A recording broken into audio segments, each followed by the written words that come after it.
Saludos, Masters de Star Wars. Yo soy la sombra del Imperio.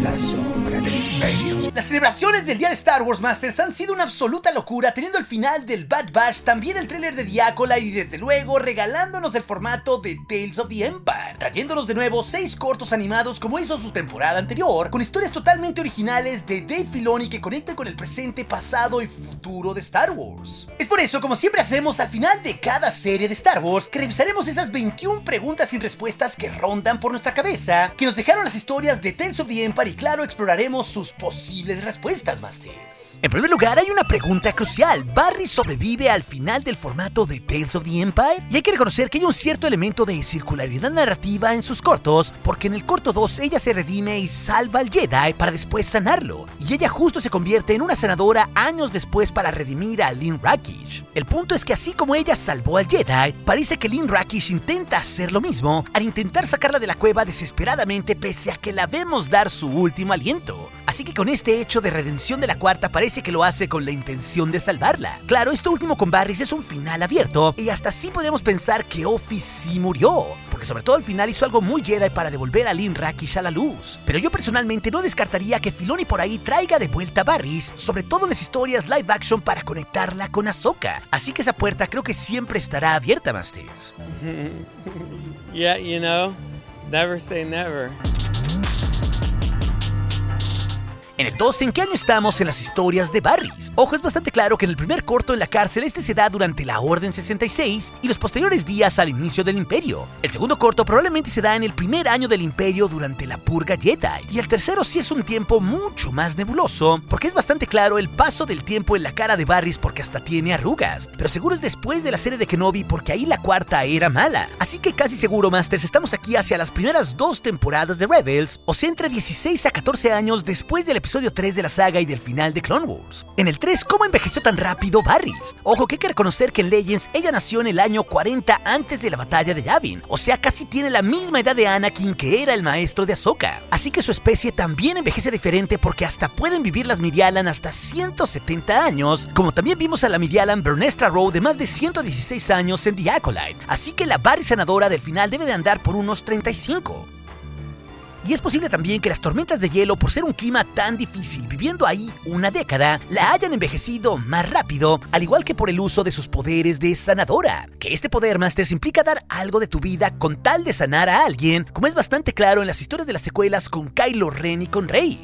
En el cuarto, ¿hasta cuándo vivió Lynn Rakish redimida? Y esa es una gran pregunta sin respuesta, pero seguro la cuarta sabía cómo ocultarse del Inquisitorius porque operó con ellos casi década y media, Masters. Así que esto aún se nos puede contar en algún contenido futuro como cómics o novelas, o hasta en otra cosa de hasta cuándo Lynn vivió, y sobre todo si Barry sí sobrevivió con ella tras salir de la cueva. En el 5, Barry supo que el Inquisitorius casó a su maestra Luminara. Ojo que Luminara Unduli, su maestra, fue casada durante la Purga Jedi, Masters, pero Barry en estas historias estaba completamente en paz con su maestra porque habla muy bien de ella, lo cual esto implica que sí supo o al menos sintió en la fuerza que ella murió. Y esto hace mucho más sentido porque vimos en Rebels que usaron el cuerpo de Luminara para traer a Jedi a su prisión para después cazarlo, como sucedió con Kanan y con Ezra. Así que muy seguramente el Inquisitorius usó a Luminara como carnada ya muerta por si acaso Barris intentaba salvarla. ¿Y qué número de hermana inquisidora tuvo Barris? Pues eso jamás se contestó en la serie, porque tuvo un paso muy breve de meses en el Inquisitorius, Masters. Y solo conocemos que Iskada Karis fue la 13ª hermana.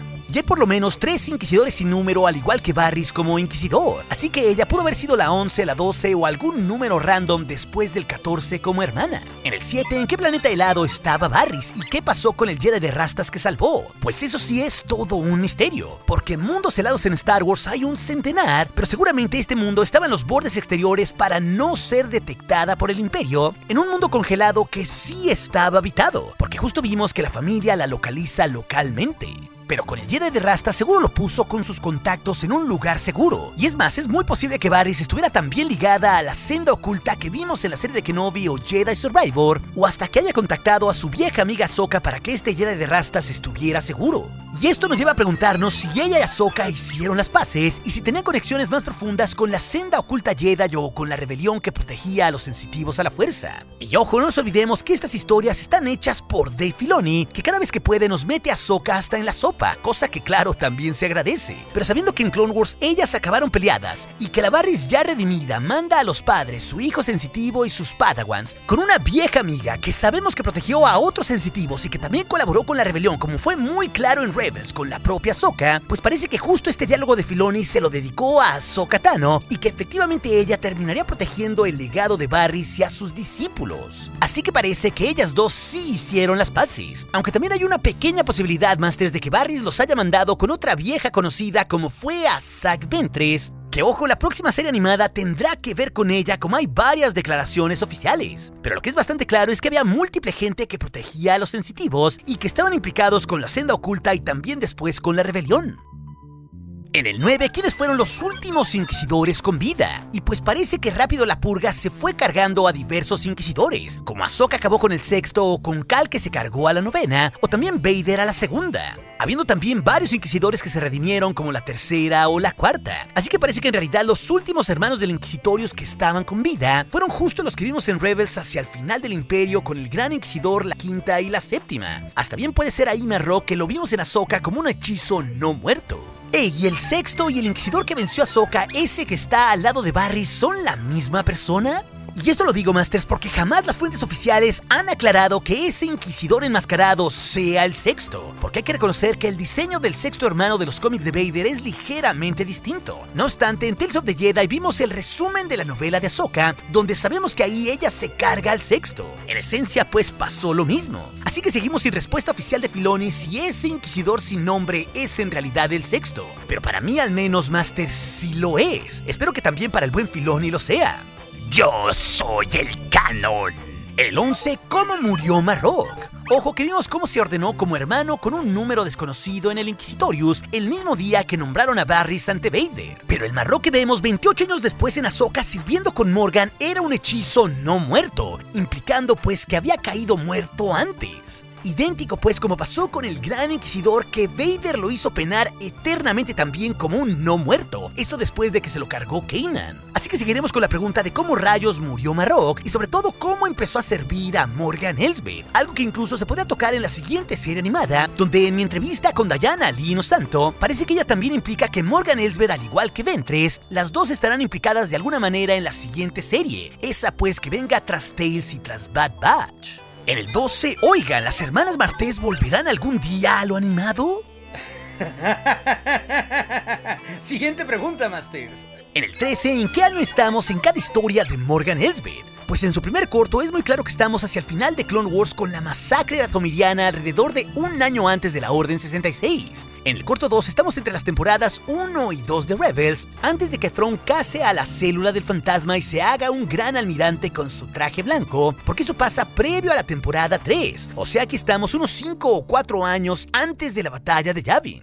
Y finalmente en el tercer corto estamos días antes de la temporada 2 del Mandalorian, previo a la llegada de Ahsoka a Corvus. Esto ya en el año 9 tras la batalla de Yavin, o sea 5 después del regreso del Jedi. Oigan, y la madre Selena, la líder del clan de las montañas de Dathomir, que fue testigo de la masacre, ¿podría andar por ahí en los tiempos de Ahsoka ahora que Thrawn volvió con las Dathmiri?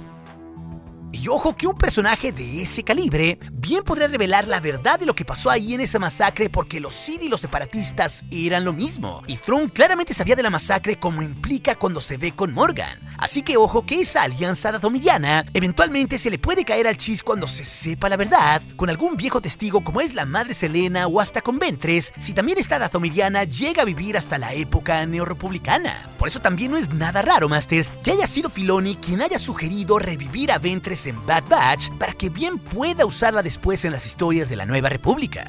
En el 15, los dos Inquisitorius operaron al paralelo. Ojo que la fortaleza en Ur se construyó desde los primeros días del Imperio hasta 5 años después en los eventos de Fallen Order, donde ya vimos que estaba lista, pero también hubo otro Inquisitorius donde operó al paralelo. Esto claro en los distritos del trabajo en Coruscant, donde ahí Vader operaba al resto del Inquisitorius en esa misma vieja fortaleza que fue de los Sith. Así que todo parece indicar que mientras construían el Inquisitorius en Ur, Coruscant sirvió como sede principal y Nur como un semillero de tortura Jedi y de nuevos reclutas. En el 16, ¿qué otra serie viene tras Tales como temporada 3? Ojo que en el pasado, antes del estreno de esta serie, los insiders habían dicho que tras Tales of the Jedi tendríamos un Tales of the Sith con historias oscuras. Vaya, se referían a esta temporada de Tales of the Empire, porque lo que vemos con el Inquisitorius y sobre todo con Morgan evoca a las emociones Sith de miedo, ira y odio, tal cual porque está en los títulos. Pero justo los insiders habían dicho que este formato migraría a un Tales de los cazarrecompensas, y eso bien podría ser la temporada 3 de estos cortos de Tales Masters, viendo por qué no a Boba Fett, a Cad Bane, a Ventress u otros cazarrecompensas. Y la siguiente serie animada tras Tales y Bad Batch, ¿cuál será? ¿Se viene un contenido de Hermanas de la Noche con Senda Oculta? Pues hay que reconocer que aún tenemos el formato de Visions Masters, pero también hay que recordar que Jennifer Corbett y Nika Futterman, la voz de Ventress, ambas implicaron que algo vendrá con Asajj Ventress, porque su regreso en animado en Bad Batch apenas fue un aperitivo, y también se nos dijo que sabríamos en otra historia cómo rayos sobrevivió. Lo curioso pues es que Diana Lee Inosanto implicó casi lo mismo en la entrevista que tuve con ella, que justo podemos verla pronto de nuevo en lo animado. Y esto es crucial, Masters, porque Ventress y Morgan, las dos son hermanas de la noche, y hay que reconocer que este grupo son aliadas de Thrawn de cara a Ahsoka 2 y la película de Filoni. Esto pues ya está tejiendo un hilo narrativo entre precuelas, la trilogía original, la Nueva República y las secuelas. Así que esto me lleva a pensar que la siguiente serie puede sí implicar a las hermanas de la noche o a supervivientes Jedi de la Senda Oculta, y también con personajes adultos del Bad Batch como Omega, al igual claro que los remanentes imperiales como el Capitán Pellaeon. Todo pues para darnos más contexto del fragmentado imperio de Thrawn en la época neorrepublicana. Y eso pues se puede anunciar muy pronto, Masters, hasta en la D23 próxima o en la siguiente Celebration de Star Wars en Japón, porque es muy claro que los creativos ya están trabajando en esta historia aún sin nombre. ¿Y de dónde sacó la lanza de Beskar Morgan? Pues parece que le fue muy bien como un contratista del Imperio, Masters, para ya tenerla en los tiempos que la reclutó Thrawn. Así que incluso puede ser que el Imperio le haya pagado con el gran saqueo que hubo en Mandalore, usando precisamente las minas de Beskar. Lo bueno es que sabemos que ese Beskar de la lanza volvió a un expósito como Grogu. Después, Bo-Katan colaboraba con la Nueva República. Y ojo, me parece que esto es muy claro porque fue una rebelde levantando Mandalore con el sable oscuro. Pero más porque ella recibe el mensaje de la embajadora Nadura antes de morir, porque hasta se escucha que vuelve su voz Katie Sackhoff. Así que esto implica que pese a la purga mandaloriana, Bo-Katan tenía un corazón neorrepublicano y que por eso mandó ahí al planeta Corvus a Ahsoka y luego también a Mando. En el 20, los remanentes imperiales tendrán TIE Defenders en el futuro, ¿o qué más construían las secretas fábricas de Morgan además del Ojo de Sion que ya vimos? Y ojo, Masters, que ya vimos que los remanentes imperiales tenían muchas armas secretas o refuerzos, como fue el Ojo de Sion en Ahsoka o los regimientos de TIE que le mandaron como refuerzos al Moff Gideon a Mandalore. Eso es clave para las historias futuras, porque implica que las múltiples fábricas de Elsbeth colaboraron todos esos años con el Capitán Pellaeon y el Consejo en las Sombras, que hay que reconocer que Pellaeon era el capitán y la mano derecha de Thrawn. Así que seguramente con esto aún Filoni nos tiene más sorpresas de armas escondidas del Imperio que se pudieron fabricar secretamente durante más de 10 años. Finalmente, ¿dónde veremos a esos inquisidores redimidos que sobrevivieron a la era imperial o que tienen un futuro nebuloso como Reva, Marrok y ahora Lin Rakich? Pues todos ellos, Masters, siempre podrán aparecer como un cameo en alguna historia futura en la era imperial o incluso después de esta. Y con Marrok aún tenemos que saber cómo rayos murió. Pero ojo, porque Reva y Lin que se redimieron bien podrían haber pertenecido a la Senda Oculta Jedi, porque las dos se alejaron del Inquisitorius en la época en que esta organización Jedi ya operaba. Y es más, hasta su historia podría continuarse en esa próxima serie animada, en la que ya se nos dijo que Ventress está implicada porque también Quinlan era su amante y él formaba parte de esta organización Jedi, como tal cual se nos dijo en la serie de Kenobi. Así que ojo, que parece que estos personajes y la Senda Oculta jugarán de una u otra forma en el futuro próximo. Pero si también te interesa ver las 21 preguntas sin respuesta que dejó el Bad Batch o todo lo que nos dejó el tráiler final de The Acolyte, esas historias te las dejaré aquí en las pantallas finales. Y recuerde, nuestro aliado es la fuerza y un poderoso aliado es. Hasta aquí su amigo, la sombra del Imperio.